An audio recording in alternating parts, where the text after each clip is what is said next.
Shalom Bapak Ibu Saudara-saudara yang terkasih. Berjumpa kembali bersama saya Ari Mardhana Kencana dari PDPKK Santa Maria Immaculata Tabanan dalam Renungan Harian Geni tanggal 6 Agustus 2021.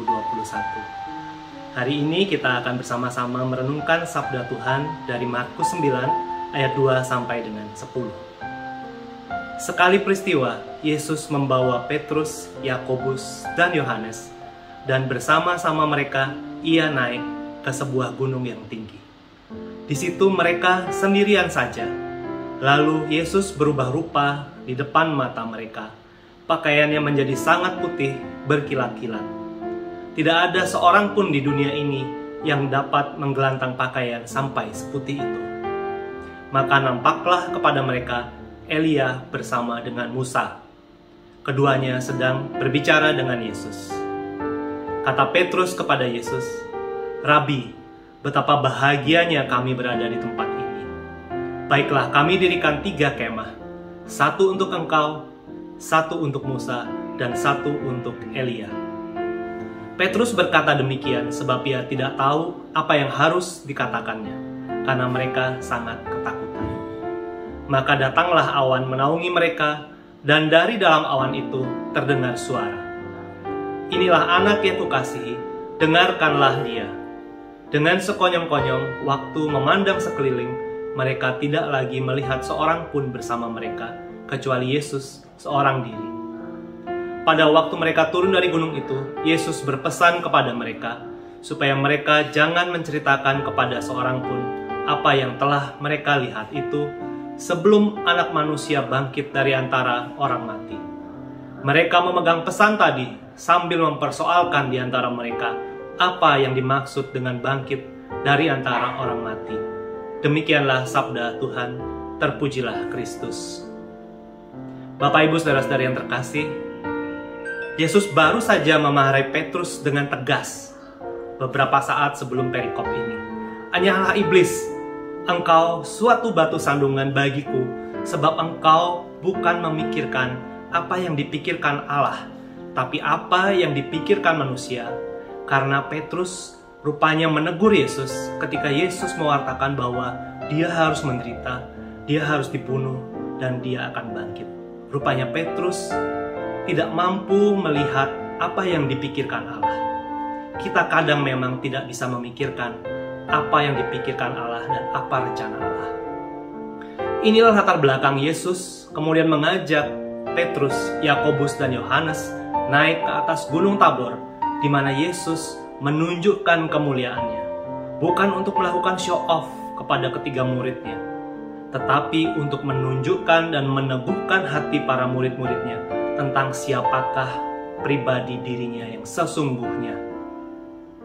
Petrus, Yakobus, dan Yohanes selain melihat kemuliaan Tuhan Yesus yang hadir bersama Elia dan Musa dengan pakaian yang sangat putih dan mengkilat, mereka terpesona dan takut pada peristiwa itu dan berkata, "Tuhan, mari kita buat 3 kemah, 1 untuk engkau, 1 untuk Elia, dan 1 untuk Musa."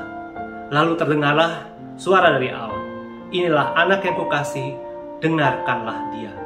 Seketika itu juga dikatakan penampakan itu lalu hilang, dan Yesus hanya menunjukkan sebentar saja kemuliaannya dan tidak membalas keinginan Petrus untuk mendirikan kemah, tetapi lantas dia mengajak mereka turun gunung dan kembali kepada kehidupan nyata mereka. Kita kadang tidak memikirkan apa yang dipikirkan Allah. Ketiga murid ini juga diajak Yesus pergi ke Taman Getsemani untuk berdoa bersamanya sebelum sengsaranya. Ternyata gurunya yang baik, penuh perhatian, banyak melakukan mujizat, banyak menolong orang, menyembuhkan orang sakit, bahkan membangkitkan orang mati, dan dia juga yang sudah menunjukkan tadi kemuliaannya di Gunung Tabor, ternyata harus bergulat di dalam doa, dan ternyata memang masih harus menderita seperti apa yang sudah Yesus wartakan sebelumnya.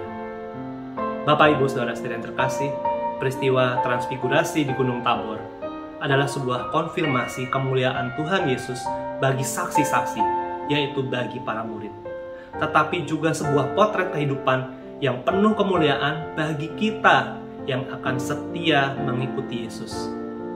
Hidup penuh kemuliaan itu di masa nanti, sehingga ketiga murid turun dari gunung itu sibuk memperbincangkan peristiwa yang baru saja terjadi dan mereka alami. Pastinya peristiwa itu melengkapi perspektif mereka tentang siapa Yesus, tentang bagaimana rencana Allah yang kadang memang tidak sesuai dengan yang manusia pikirkan. Bapak, Ibu, Saudara-saudara yang terkasih, kita pun saat ini dipanggil menjadi saksi kemuliaan-Nya yang harus kita bawa turun dari gunung-gunung Tabor kita bagi orang-orang di sekitar kita. Di tengah pandemi dan saat-saat yang sulit, saat-saat di mana justru kita harus lebih aktif turun dari kemah-kemah kita di Gunung Tabor yang kadang kita buat. Kadang kita berpikir tidak seperti yang dipikirkan Allah. Kita menganggap berkat, kenyamanan kita adalah untuk kita nikmati sendiri. Kita bisa melihat sekeliling kita. Begitu banyak orang yang barangkali butuh uluran tangan, pelayanan kita. Butuh support kita. Entah hanya sekadar kata-kata, sapaan, entah doa, atau bahkan menolong mereka secara ekonomi. Panggilan kita bukan menghindari salib. Panggilan kita juga saat ini bukan berkemah di Gunung Tabor kita, tapi turun untuk menjadi saksi kemuliaan Tuhan. Berpangku tangan dan hidup nyaman untuk diri sendiri bukanlah sikap Kristiani sejati. Kabar baik juga bagi kita sebagian dari kita yang mungkin saat ini dalam kondisi yang sangat sulit, sedang berdoa dalam Getsemani kita masing-masing. Kita masih bisa tetap setia di dalam salib hidup kita, karena Tuhan selalu mendatangkan kebaikan buat semua orang yang mengasihi Dia dan tekun di dalam rencananya. Kita bisa melihat kesaksian para murid dari Gunung Tabor bahwa ada hidup bersama kemuliaan Allah bagi kita di kemudian hari.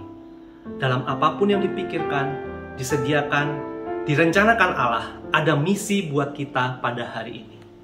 Bila kita sedang enak, sedang nyaman, Tuhan beri misi turun dari Gunung Tabor kita dan berbagi kemuliaan Allah.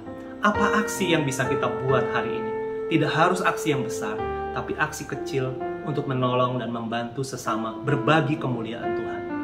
Atau bila kita sedang dalam Getsemani kita diberi misi untuk meneguhkan hati kita yang mungkin sedang sedih, sedang ketakutan, untuk tetap setia di dalam Tuhan justru di saat-saat yang paling sulit ini. Kita berdoa, berusaha dengan lebih giat di dalam karya, supaya ketika kita memandang kesaksian para murid tentang kemuliaan Tuhan yang kita ikuti, kita juga menjadi lebih kuat. Dia akan tetap melihara kita asal kita tetap setia. Tuhan Yesus memberkati kita semua. Amin.